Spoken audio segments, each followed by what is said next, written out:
Are we rolling? Can you hear me? All right, it's Tuesday, November 22nd, 2016.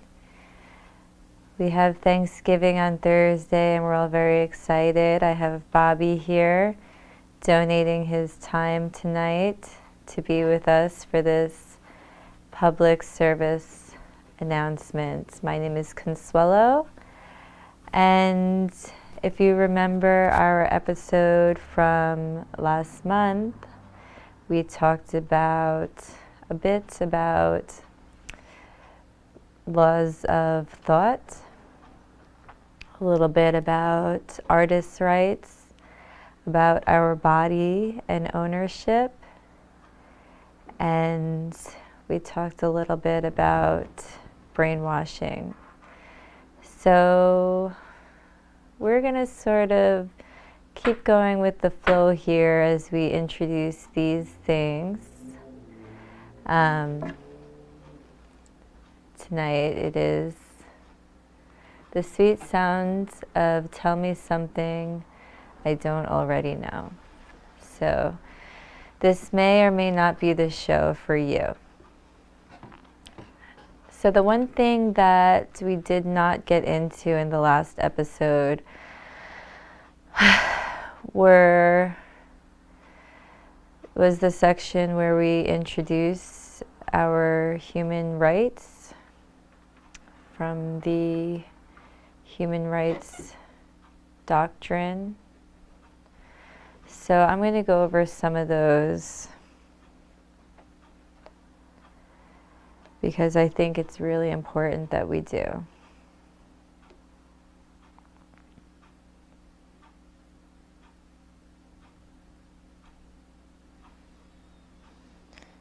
Okay, so we have the Universal Declaration of Human Rights, which, bear with me for a second as we get warmed up.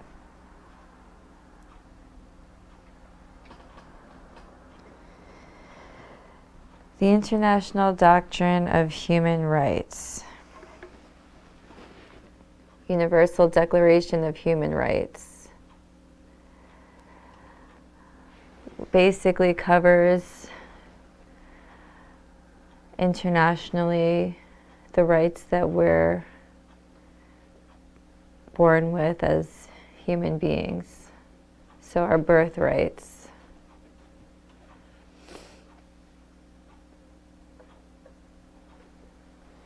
The equal and inalienable rights of the human family.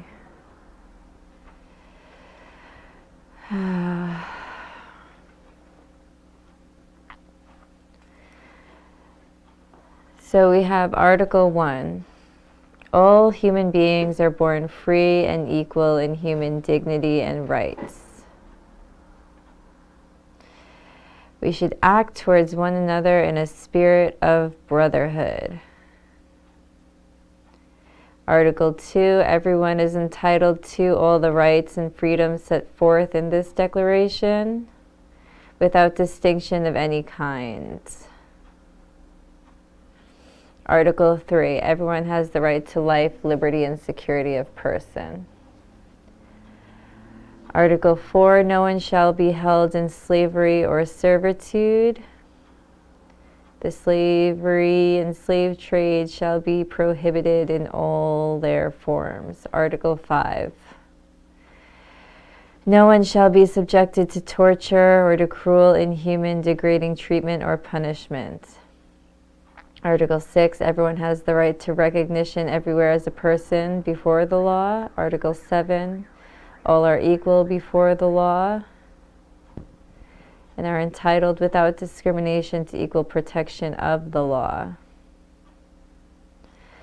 Article 8, everyone has the right to an effective remedy by the competent national tribunals for acts violating the fundamental rights granted him by the Constitution or by law. Article 9, no one shall be subjected to arbitrary arrest, detention, or exile.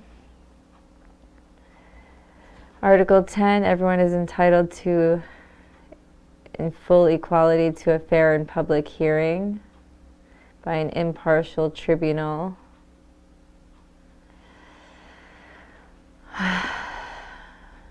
Article 11, everyone has the right to be presumed innocent until proven guilty.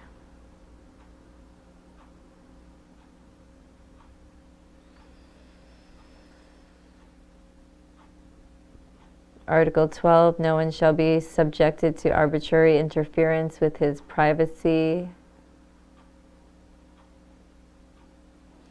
Everyone has the right to the protection of the law against such interference or attacks. Article 13, everyone has the right to freedom of movement and residence within the borders of each state. Everyone has the right to leave any country, including his own, and to return to his country. Article 14, everyone has the right to seek and to enjoy in other countries asylum from persecution.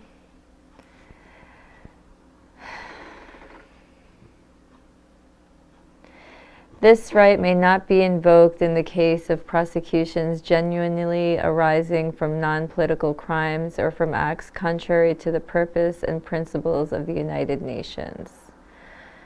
Article 15, everyone has the right to nationality. No one shall be arbitrarily deprived of his nationality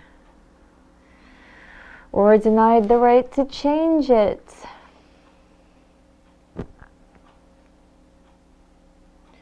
Everyone has the right to marry and found a family. They are entitled to equal rights as to marriage.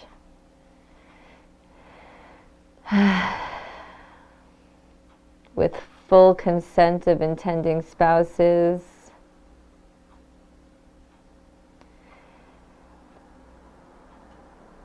And the family is the natural and fundamental group unit of society. It is entitled to protection by society and the state. Article 17, everyone has the right to own property, and no one shall be arbitrarily deprived of his property. Article 18, everyone has the right to freedom of thought, conscience, and religion, to change their religion, or to manifest his religion, or belief in teaching, practice, worship, and observance. Article 19, everyone has the right to freedom of opinion and expression.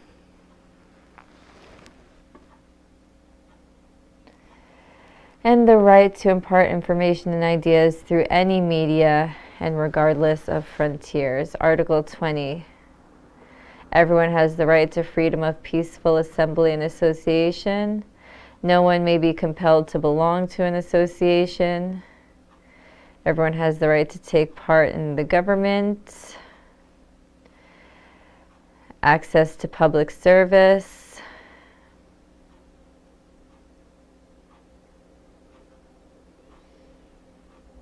and voting,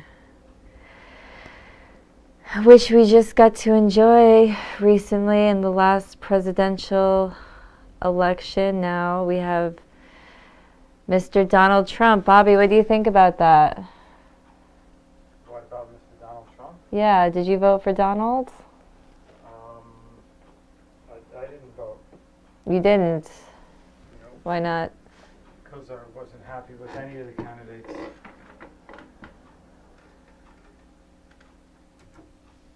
I am not happy with anybody, so I did not vote. That's interesting. I think that's a fair enough choice to be made. So you didn't vote Hillary, you didn't vote Donald. No. Well, I could see why that would be your decision. So Article 22,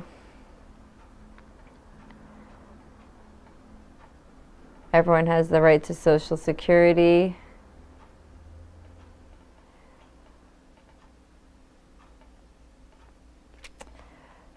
The economic and social and cultural rights indispensable for his dignity and free development of his personality. Article 23,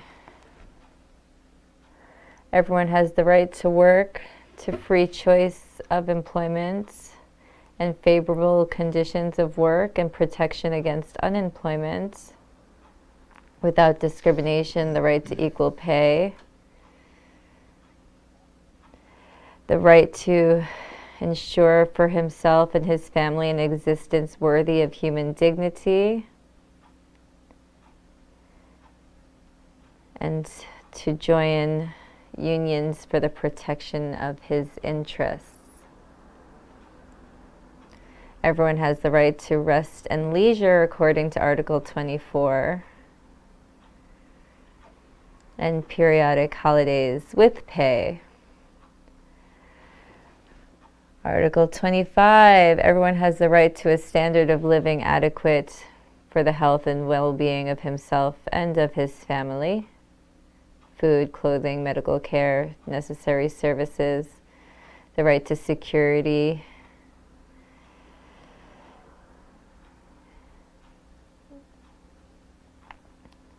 motherhood and childhood are entitled to special care and assistance. Everyone born in or out of wedlock shall enjoy the same social protection. Article 26, everyone has the right to education.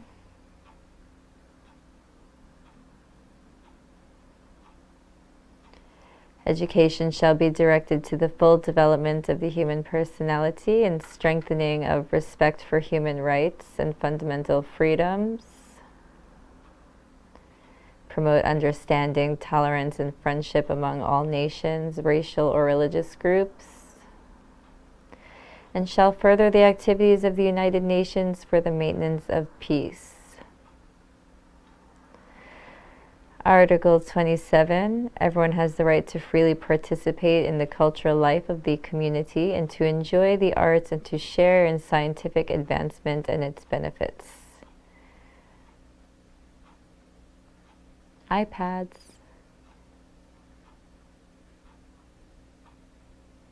Everyone has the right to the protection of the moral and material interests resulting from any scientific, literary, or artistic production of which he is the author.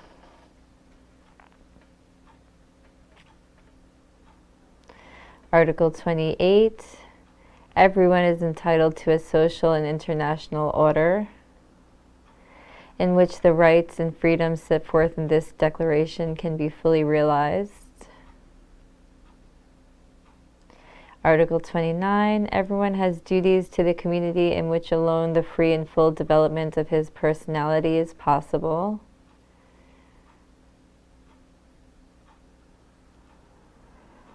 Subject only to such limitations for the purpose of securing due recognition and respect for the rights and freedoms of others.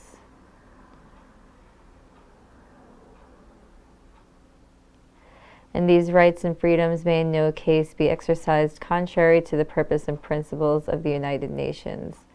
Article 30, nothing in this declaration may be interpreted as implying for any state, group, or person any right to engage in any activity or to perform any act aimed at the destruction of any of the rights and freedoms set forth herein.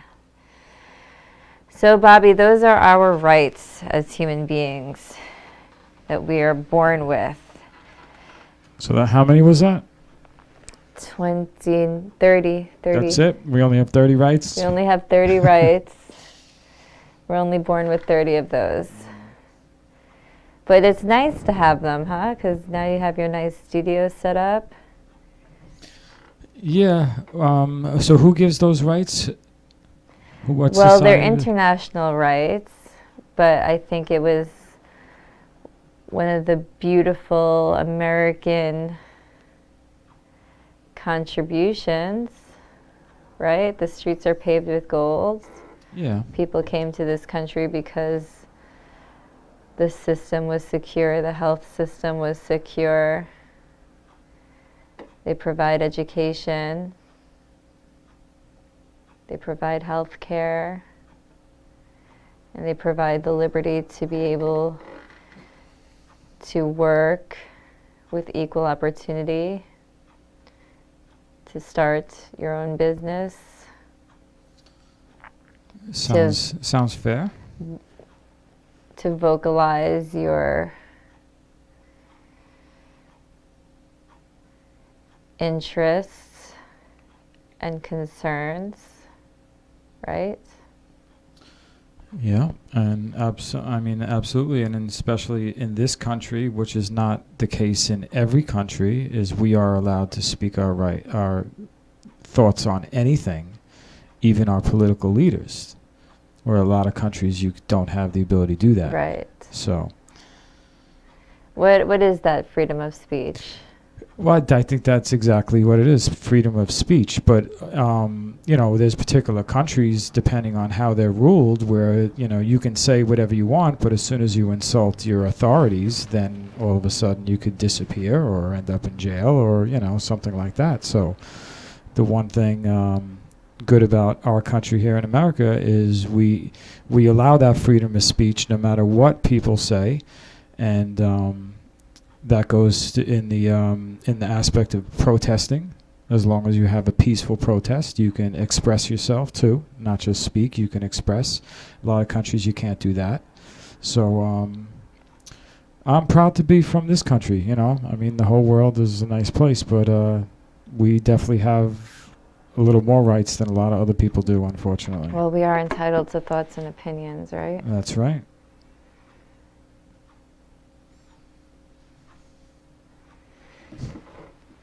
Yeah, I think it's nice, and then we can congregate here and have, this show once a month. That is true. I think that's very important.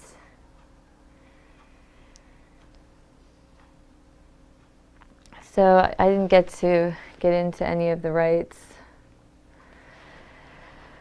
in the last episode, but we did talk about some things like thoughts and our body and our work as artists, which include our abstract expression and development and articulation of these free thoughts. What was that word? Which one? Tribulation? What was it? Articulation. Articulation. Okay. All right. Very nice. Yes. So we discussed our body. I've been exploring some ideas surrounding consciousness. So there is one idea that consciousness exists just by existing. That if something has a structure and atomic existence, it is live and conscious. And then we have consciousness as action as compared to inaction, right? Like if somebody's unconscious, they're inactive and unable to participate consciously. What do you think about that? Do you ever think about consciousness? Yeah, consciousness is being aware, because if you're not conscious, you're existing, but you're not aware what's happening with yourself or your surroundings. So consciousness is very important. So you're emphasizing consciousness as awareness. Yeah, I think so. Being aware of what's happening. If you're not conscious, you don't even know whether you're breathing or not. If you don't know whether you're breathing, you don't even know if you're alive. So your interpretation of consciousness is awareness and activity. Not necessarily mental activity, spiritual activity, but just being aware. If you don't have the ability to be aware, then to me you would not be conscious. You would not be aware of what you're doing at the present moment. So consciousness is being aware, being knowing what is happening, not just existing, but knowing that you're existing and why you're existing. Consciousness is knowing why you're existing. Is that what you said? Yeah. So it's our right to be conscious. Well, I think it's very important. I think if you're not conscious, you're not you're not existing. You may be existing physically, but you're not conscious to what's happening.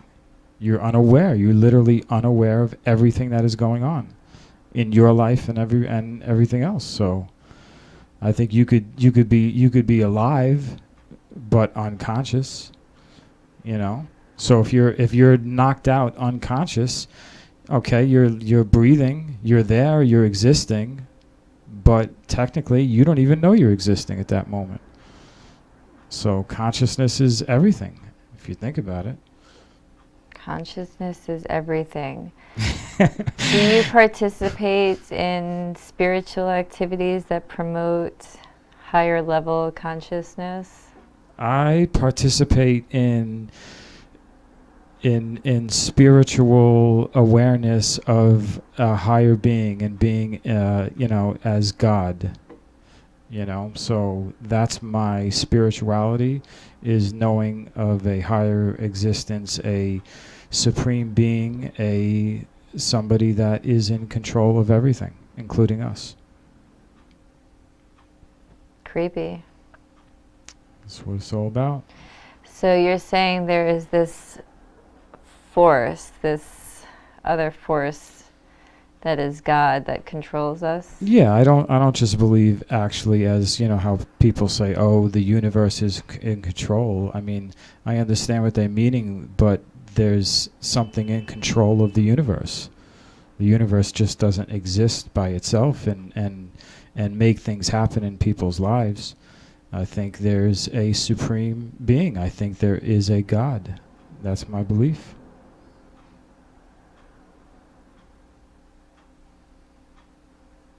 So you pray? Absolutely. I don't want to get too personal. You know what? I said I don't want to get too personal. But you're conscious. You're promoting consciousness. I'm absolutely conscious, of course. I'm always conscious. Very important to me. Walking around, waking up unconscious is why even live if you're unconscious, if you're not aware. Being conscious is everything. Being conscious is everything. For without consciousness, you're we quoting could me not like exist. like I'm a big philosopher or something like that. But no. I want to hear your philosophies. I don't have any philosophies. You're asking questions. I'm giving you my beliefs. I believe you asked me about consciousness. Consciousness to me is being aware. If you're not aware, you're not existing. You're dead weight. Consciousness is everything. What kind of life is it not being conscious? It might as well be just a plant. I mean, even some people think that plants are conscious. Some people think that plants know what's going on.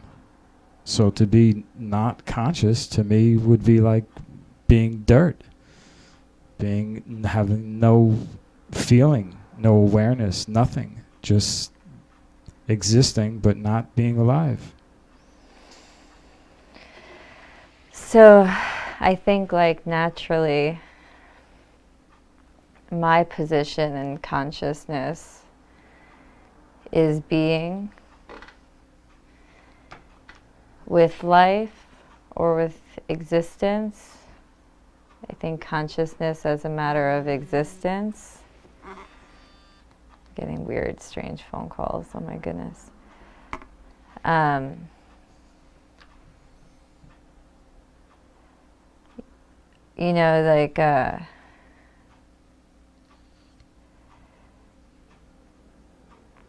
consciousness is just a big pool, you know, like we're here on the earth and we're all emitting our frequencies on different vibratory levels of experience.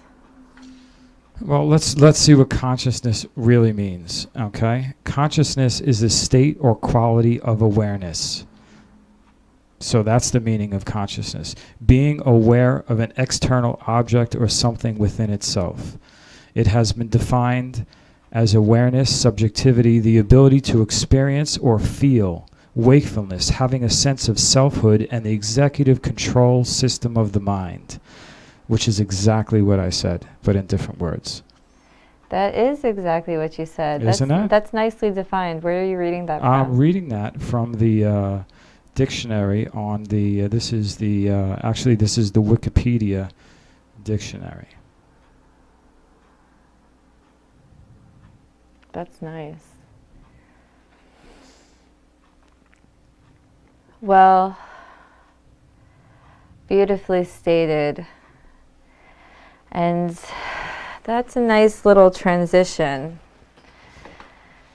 into a sort of, this I know you're going to be able to talk about, but I was going to bring in Ivan Pavlov. You know Pavlov? The Russian... it sounds familiar, but I'm not sure.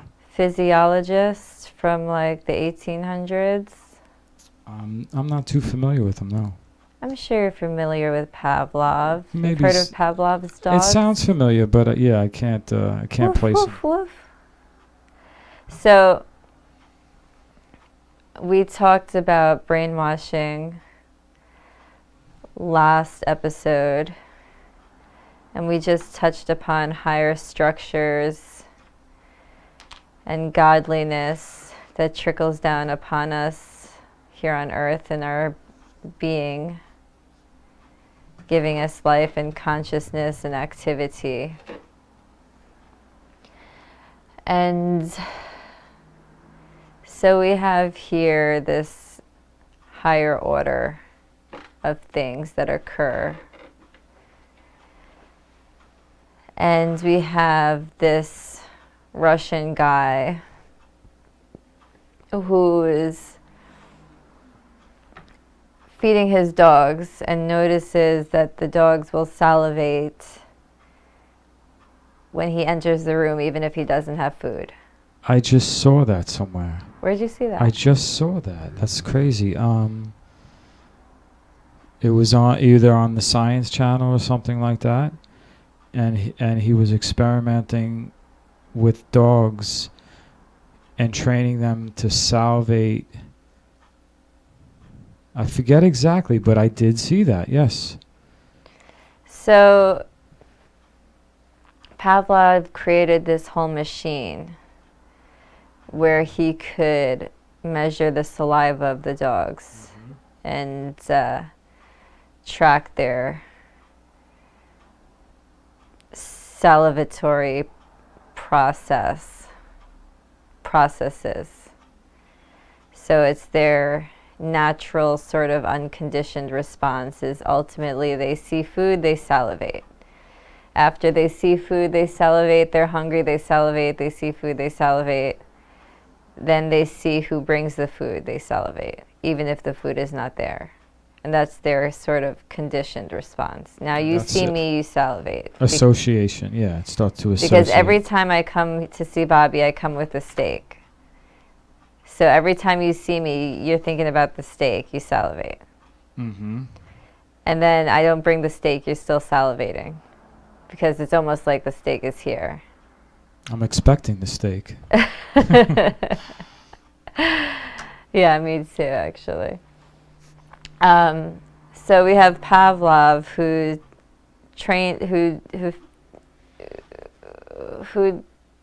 noticed, who did some experiments on his dogs, which we don't really like, right? We're against animal testing, aren't we? Yeah, I'm not crazy about animal testing. I'm not crazy about animal testing. No, I'm not really crazy about it.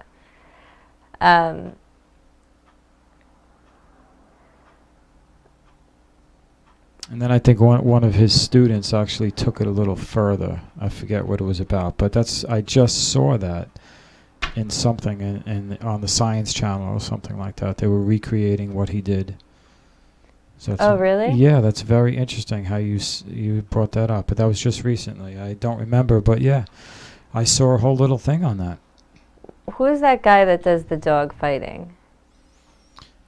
What, the football player? Yeah. I can't think of his name. I know who you're talking about, though. But that's sort of like recreating I don't know. Pavlovian. Well, experiments. Pavlov was, although he was experimenting with dogs, he was trying to understand something. The guy who was fighting dogs, he was doing it just because he was into it and was making money from it. So I really couldn't compare that to, dog fighting. But you're still not with animal testing, though. No, I mean, I know back in the days they, I guess they had less choices. They didn't have the technology, so they definitely did things that they shouldn't have done. But I'm definitely not into animal testing. I mean, maybe like rats or something like that, but dogs and monkeys and all that stuff, no, I'm definitely not into that. Yeah. Well, I'm sort of scrounging around some different topics here, and I just want to make sure I introduce some of these things. No pun intended, scrounging. What pun? In other words, we were talking about dogs, and you used the word scrounge. What is scrounging? Well, scrounge, a dog would scrounge around for food, They would kind of like search around the table, scrounge around for food, so. Did you catch me with a pun? You kind of used a pun, yeah. I didn't know if you did it on purpose or sure subliminally. Did, huh? You see, you might have not been conscious of it, but you still did it. So, don't you wonder how anything would exist without Pavlov? Like, how would we function as Americans? I'm not really sure what the ultimate... Like, what was life like before Pavlov? I'm sure it wasn't much different. You think he just documented it? Yeah, I mean, they're trying to find out, I mean, that to me, that's more about brain association, triggering feelings or reactions within the body, associating things, one thing, with another and causing a reaction. So, I mean, I guess it was important in a way, but I think we would have definitely found that out sooner or later, so. So I read in like some psychology magazine years ago about meditation, because I love practicing my meditation, and it was talking about the benefits of meditation and described meditation as mental push-ups for the brain. And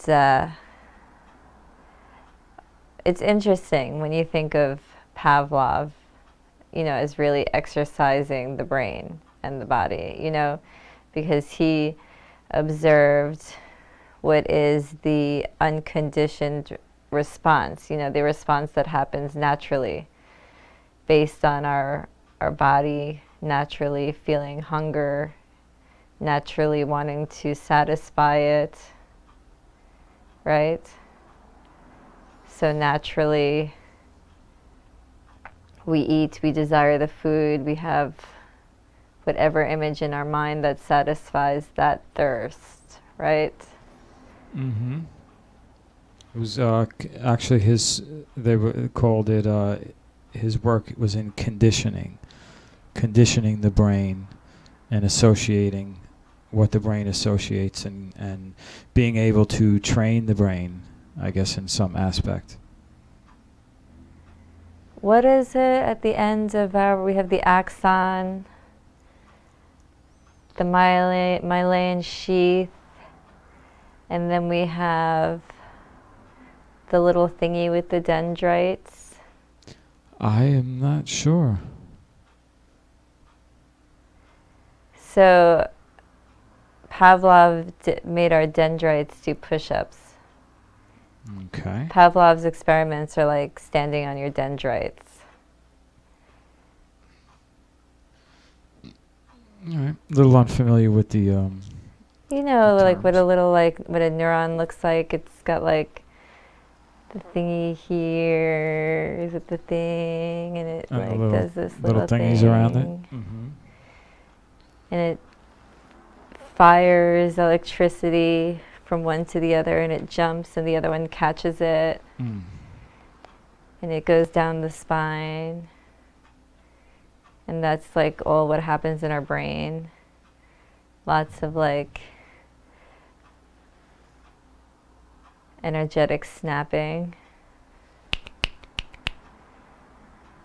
which is why we're here talking about this stuff, so we could exercise these little portions in our brain. Well, our brains are electrical systems, you know, sending signals throughout the body in an instant. So we have Pavlov. We do our daily dendrite push-ups. So, you know, we wake up and we do like our little morning routines, right? Because it's just natural, like what we do according to Pavlov, that if you want breakfast and coffee, then you got to wake up and shower and stuff, right? And then we have our brain, which is conditioned to thoughts, right? So what do you think about, Bobby? When I get up, Yeah, what do you think about when you first wake up in the morning, and what's the last thing you think about before you go to sleep?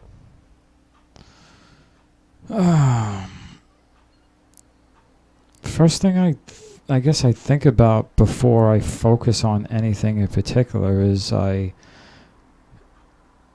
kind of just scan my mental and physical to make sure that I am there and everything is working and I'm breathing and everything is okay. Once I know that I'm in good shape, I immediately focus on coffee. And yeah, so I get up, I go right to the kitchen, I put on a cup of coffee, I go to the bathroom, and then I go through my little routine. I drink my coffee, I go on my iPad, I go check the little news and little social media here and there, and I kind of just get accustomed to the day. So we have our experience as American humans with the hustle and bustle. We have our routines, we have our things we think about, our habits and things like that. So in part, according to Pavlov, we are creatures of habit, Oh, absolutely. of nature and nurture. So we have meditation, which allows our spinning wheels to sort of slow down, right? Because sometimes they crank a little fast, a little quickly. I think we get to a certain point where we don't even notice they're cranking. They just crank along, right? Yeah, well, sometimes we can't even stop the activity. We can't stop the thinking. We can't stop. It's hard. A lot of people can't just stop it all and just be for a few moments.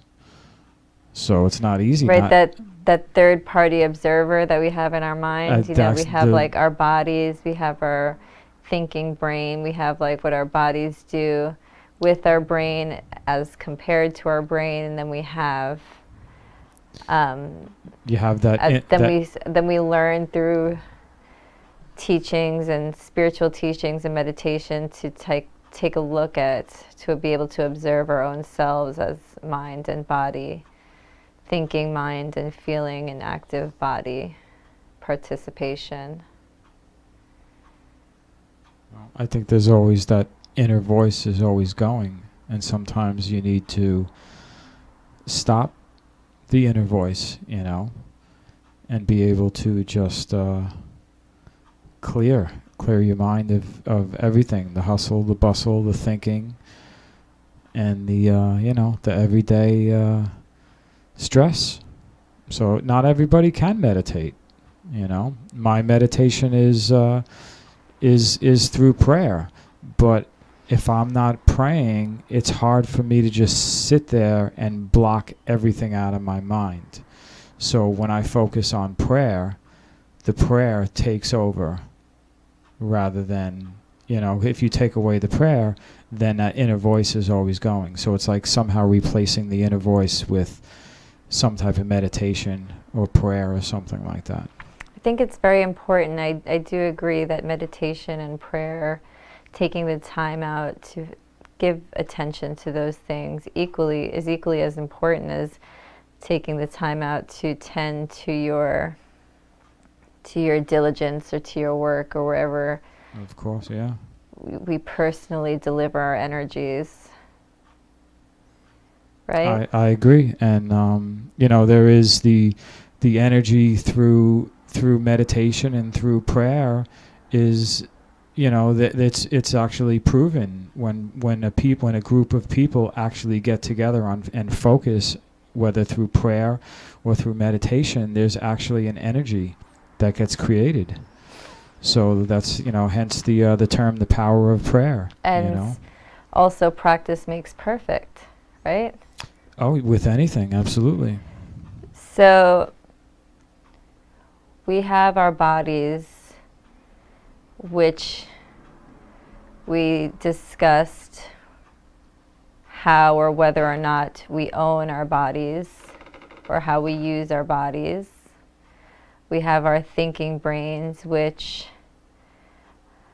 according to the law of thought, if the thought itself is had, that is a fact, despite whether or not the thought itself is factual. So we have our thinking selves, we have our bodies that we work with, our thinking selves, and we have our processing. So now we're talking about meditation and Pavlov, two sort of similarly different extremes.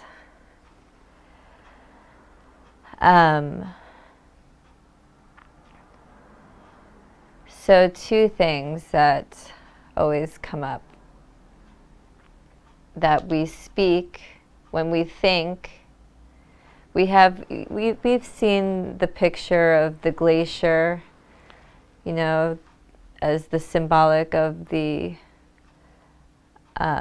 mind. So we have the glacier in the water, and only the tip of the glacier shows. Mm-hmm. Having our unconscious being almost completely submerged, and our conscious being the little tip, right? Yeah. And so we have thoughts that go through a filtration process before they become conscious.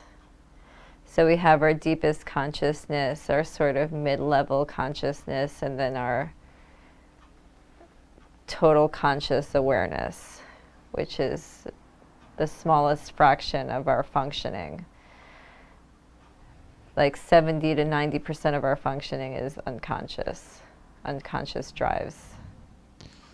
Like involuntary, like they just happen naturally? Like we're just sort of operating, and our past is always with us and is supporting each moment. It's how we support ourselves each moment to moment now. Right now it's our consciousness interactions with our deepest unconscious of our own personal experience that meets through our consciousness right now together. And so we have a thought that goes through a filtration process and becomes a thought. Once the thought becomes prevalent, we have our speech, which creates sound. which creates a sort of reinforcement. And then we have our ears, which hear the sound, which then again puts it back in our mind as a thought. So a thought is then reinforced based on the sound and hearing it and putting it back into our mind. So it's like having it in our mind, taking it out to put it back in again. So it's sort of like thinking it twice, right? True.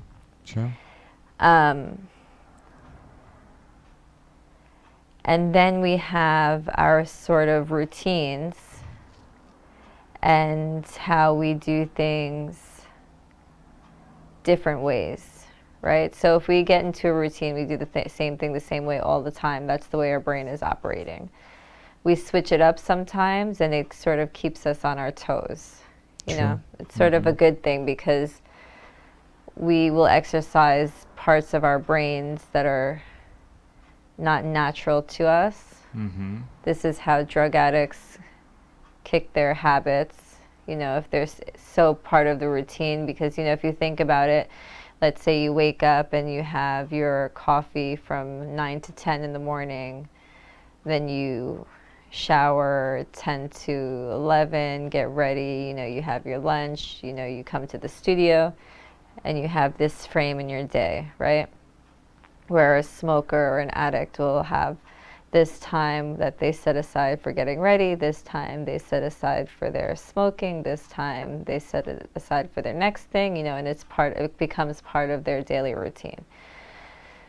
So in order to change that sort of expectation, because we expect to wake up, we expect to have our coffee, we expect to have these things set in our day smoothly, because the same thing will happen every single day, right? Yeah, and like you said, you kind of get into a program where you do the same thing every day, and you develop your habits. And it's just like even when you go to the gym and you work out you do specific exercises, and then you do them all the time, your body starts to get used to it, and you reach a plateau. And then sometimes you need to change up your exercises to hit your muscles from different angles to spur growth that they're not getting, because they were being pushed the same way for so long that they got used to it. So when I used to teach dance classes, I used to like to always have the kids do handstands, and I used to always like ask them like, oh, okay, everybody, who knows how to do a handstand? And you always get the same sort of proportions. Some kids raise their hand like, I can do a handstand. Some kids don't raise their hand at all because they can't do a handstand. And then you have some kids who are unsure of whether or not they can do a handstand will get up and try to do a handstand and just collapse, and they're like, no, I can't do it. And the reason is because you've touched upon a muscle that you've never really touched upon before. So the muscle is there, but it's not been used, so there's no way it can support you, you know? So our brains are that sort of same way. You know, we have access to parts of our brain that we don't normally use. And it's sort of like creating a road for a car to drive down. You know, like you can't drive down a road that doesn't exist. If you want to go down the road, you know, you have to create a path for it to exist. So, and that's why sort of change can be sort of uncomfortable, you know? yeah, but you know, you can't grow unless you get uncomfortable. And, you know, that's a term, growing pains, you know. You have to, when you grow, you're doing you're breaking out. You're doing things that you're going in areas that you normally wouldn't go. It's a little uncomfortable. It's a little, you know, you're not used to it. It's a little out of your comfort zone, as they say. And absolutely, you have to grow. You have to get uncomfortable. And so I know we're vaguely discussing these things, though I think they're important. Yes, we're not experts in these areas, you know. So we have our right brain and our left brain. So generally speaking, our right hemisphere is for creativity, where creativity happens, and our left hemisphere is where logic happens. So we process logically in our left hemisphere, and we process creatively in our right hemisphere, which is also where judgment will be. Because I either like or dislike that sweatshirt you're wearing tonight, Bobby. But I'd have to be able to think creatively enough to pass that judgment. Mm-hmm. So I'm right hemisphering you right now. Okay. The right hemisphere is passing judgment on your sweatshirt. You don't like it?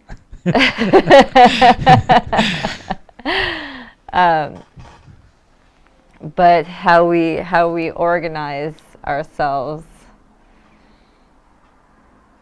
logically happens in our left hemisphere. So I know we're getting close here, and this will be our sort of last general topic this evening.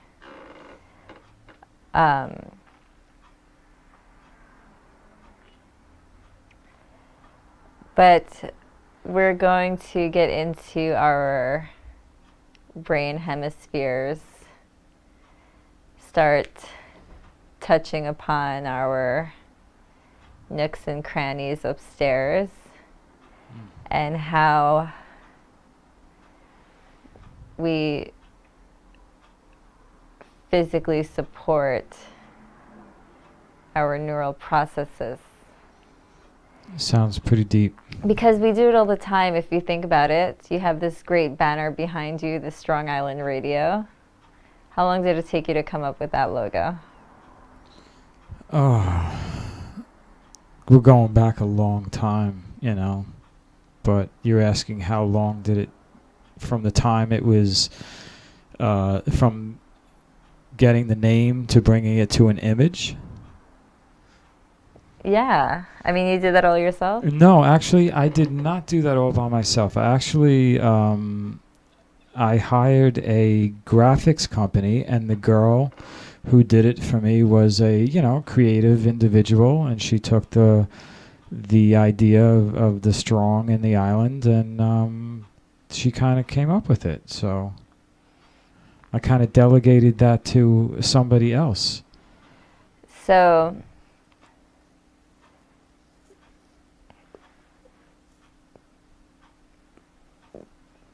we're discussing our brain as a receptive entity in our conscious bodies. And we're discussing creative work. We're discussing ourselves as both people, as people who are creative, who are people as people who are creative, right? Because we're creative people here.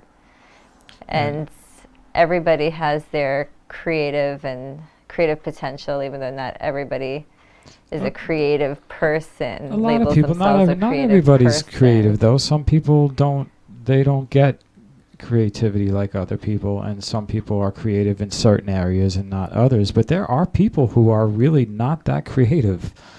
They're very logical. They're maybe smart and understand how to do things, but when it comes to actually creating something, maybe they're not accessing that part of the brain, like you said. But I believe that not everybody is creative. I think everybody could be, but some people just don't. They don't have the ability to imagine and create. Okay, so we have our thoughts as creative or logical. We have our bodies as conscious participants. We have